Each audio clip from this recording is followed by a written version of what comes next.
kamili ya uchaguzi huo mdogo ambao umefanyika hii leo katika kaunti ya Bungoma.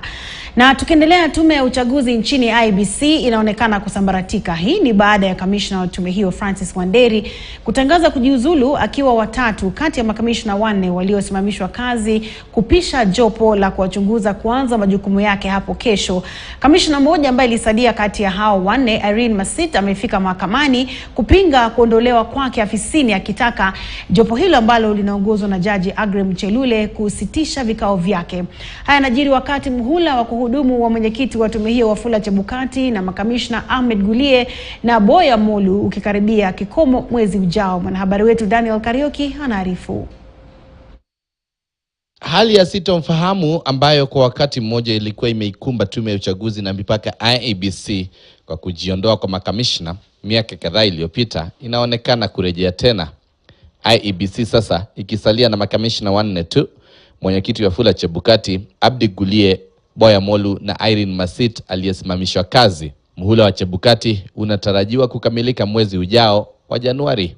Haya ni baada ya kamishna Francis Wanderi kujiondoa, kiungana na naibu mwenyekiti Juliana Cherera na Justus Nyagaya waliojiondoa hapo awali. Kwenye barua yake ya kujiuzulu kwa Rais William Ruto, Wanderi ametetea msimamo wake wakati wa kutangazwa kwa matokeo ya uchaguzi Agosti mwaka huu na kulimbikizia lawama Wafula Chebukati kwa kile anachokitaja kuwa ni uongozi wa kiimla na kukosa maadili ya uongozi mwema. Wanderi akisema kamwe hatajutia msimamo aliouchukua kutofautiana na Chebukati. Hata hivyo, Irene Masit ameamua kusimama kidete na hata kufika mahakamani akitaka vikao vya jopo lililobuniwa kuwachunguza kuvunjiliwa mbali.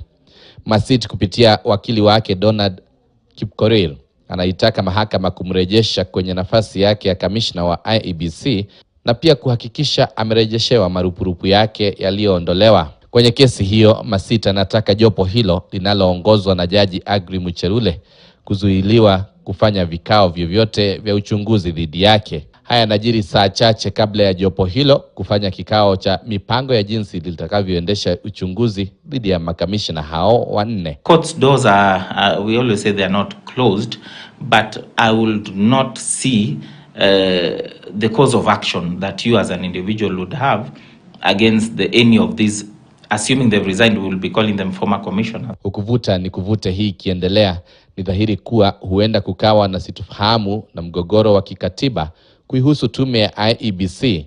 Mahakama ya upeo mwezi Machi mwaka huu ilidokeza kuwa tume ina uhuru wa kuendesha shughuli zake na makamishna 3 na hata kuendesha uchaguzi mdogo. We are already in a constitutional crisis looking at it, because we have by-elections which are already scheduled by virtue of the appointments which were done by the president to the executive and the natural other by-elections. Huku Chebukati, Gulie, Boya Molu wakitarajiwa kustaafu mwezi Januari, macho yatasalia kwa hatua itakayochukuliwa iwapo kutakuwa na uchaguzi mdogo au shughuli kwenye tume itakayowataka makamishna kuwepo.